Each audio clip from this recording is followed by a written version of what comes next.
Hi YouTube.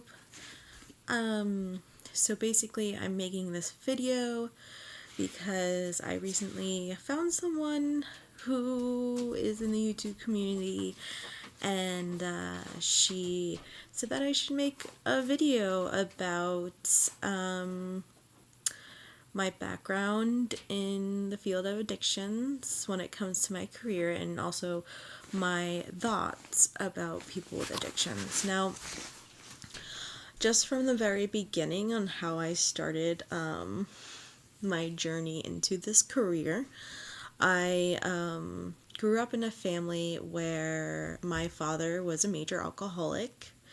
My mother was doing all sorts of drugs, but it was very hidden, I guess. And she kind of really denies any of the major drugs that she might have used.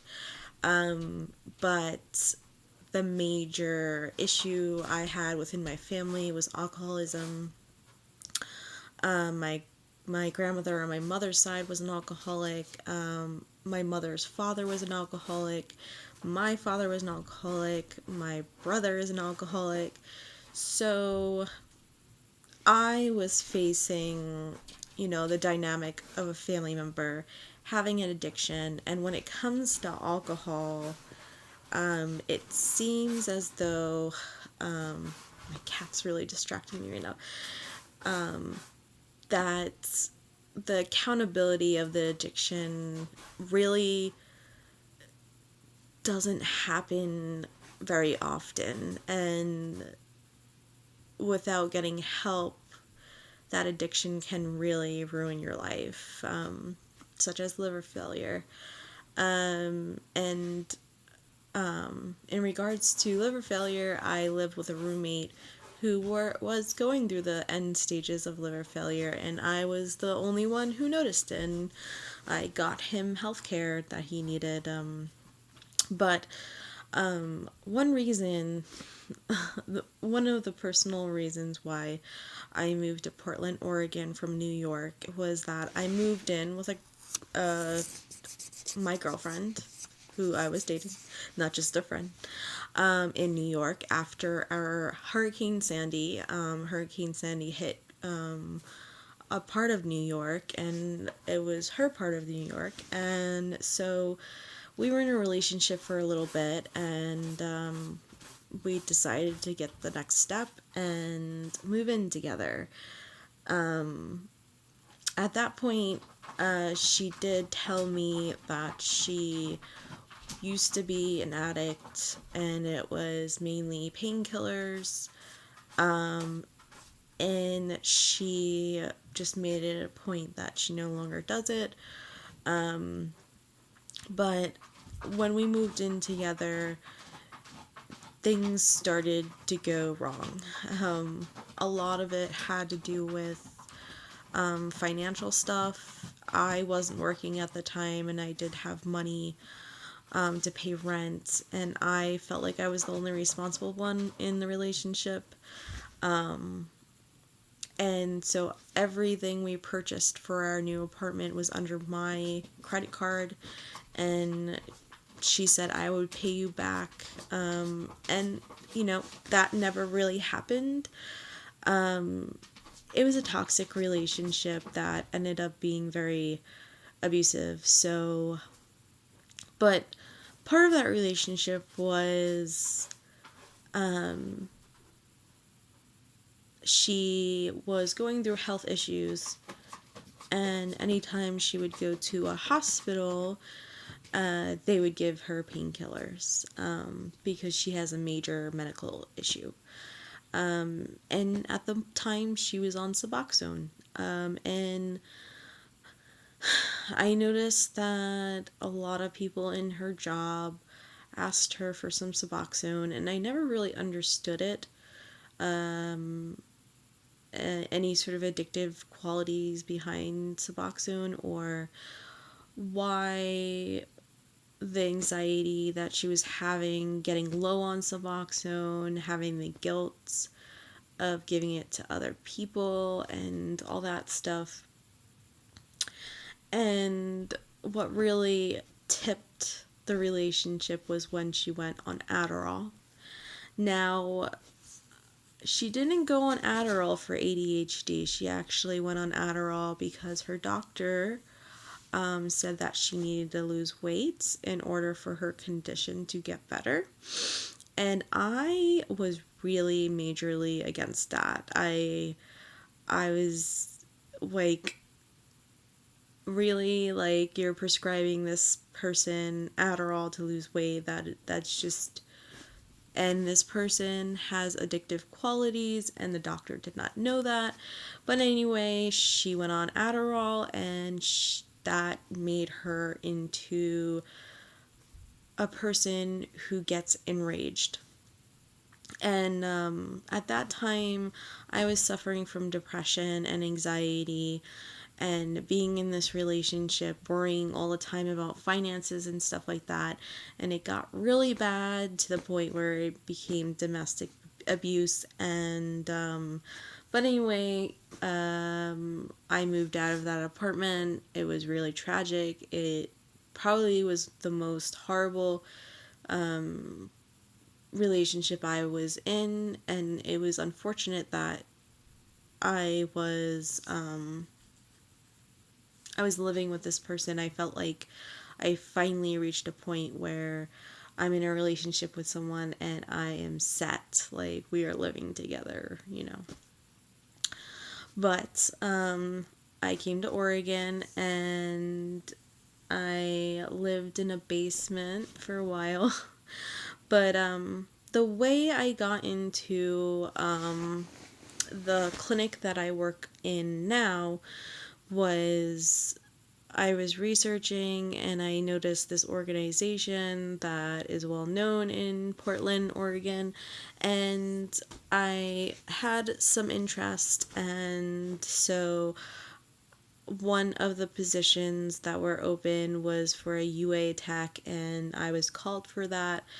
They were interested in hiring me, but they told me the wage, and it was very low, and I was like, I guess I'm okay with that wage, but whatever. But then I was interviewed for another position, and it was for our Suboxone program, and it is a program that started out last year, so it's kind of new. And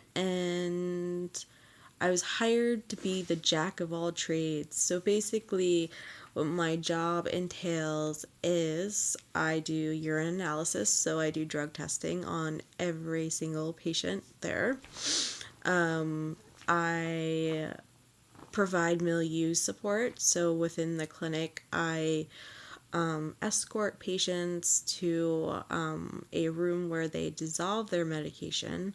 And as silly as that sounds, in our clinic, we have a lot of diversions going on. What diversions mean basically is someone mistaking their medication, taking the medication out of their mouth, pocketing their medication, just basically not using their medication properly. Oh, jokes, you have cat litter all over you. And so we have an acupuncture room, which is really awesome. That's very recent. And the third job for me is childcare, which I am ever so struggling with because I love kids. I have worked with kids for a very long time, especially kids with developmental delays, with mental illness, with kids on the autism spectrum. But right now, I feel like the childcare we provide in my center isn't somewhere someone who could just drop their kid off and leave. That's not the way it works.